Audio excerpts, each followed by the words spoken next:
বন্ধুগণ, মোর একমাত্র বই আজকে গাছে ঝুললে গেছে রে। আমি কি করতাম এখন? এই দৃশ্য আমি জীবনেও দেখি নাই, আজকে মোর দেখা লাগতেছে। এই দৃশ্যের পিছনে যে কাহিনী আছে আজকে আপনাকে কমান। এই দেখতেছেন বিশাল ক্ষেত। মোর নানার বাড়ি গেছিলাম, হেনে বিশাল ক্ষেত দেখতেছি। মোর একটা নানাই, হেও মোর নানা গাছে ঝুললে পড়ছে, ঝুললে ঝুললে গাছটার ইচ্ছে মতো কাটতে আছে।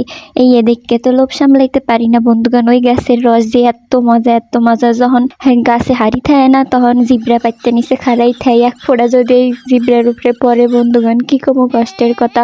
নানাই মোরে একদিনও ডাক্কে কইল না, না তিনে এক গ্লাস খা। যাই হোক, আমনের গাছের রস মোর খাওয়া লাগে না। আজকে গাছে উঠতে পারি না দেখে আমনে বাঁচতে গেলেন। তারপরে মনে পড়ছে মোর নানা দিলাতে লাতে 3 হান গাছ কাটছে।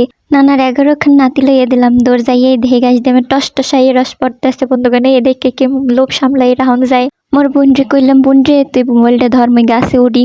ও মা, মোর বইনে যে জীবনে গাছে ওঠে না, হে রস দেখে লোভ সামলাইতে রাখতে পারে নাই, এদের ঠেক দিতে দিতে গাছে উঠতে গেছে। ওরে মোর খোদা রে, কি লোভ রে, কি লোভ রে। নামাইছো ভালো কথা, ওই নিয়ে জুললে থাক, খাইলে তোর আড়িটা দিতে আসছি, তুই ওই থইয়ে এরপর গুছাই নামি নাইলে নানাই মুখ থইবে না বন্ধুগণ। নানার রস থুকু, নানার গাছের রস চুরি করে খাইতে যে এত মজা, চুরি না হলে বুঝতাম না। যাই হোক বন্ধুগণ, ভিডিওটা ভালো লাগলে লাইক কমেন্ট শেয়ার দিয়ে মোর পাশে থাকবেন। আজকে এই পর্যন্তই।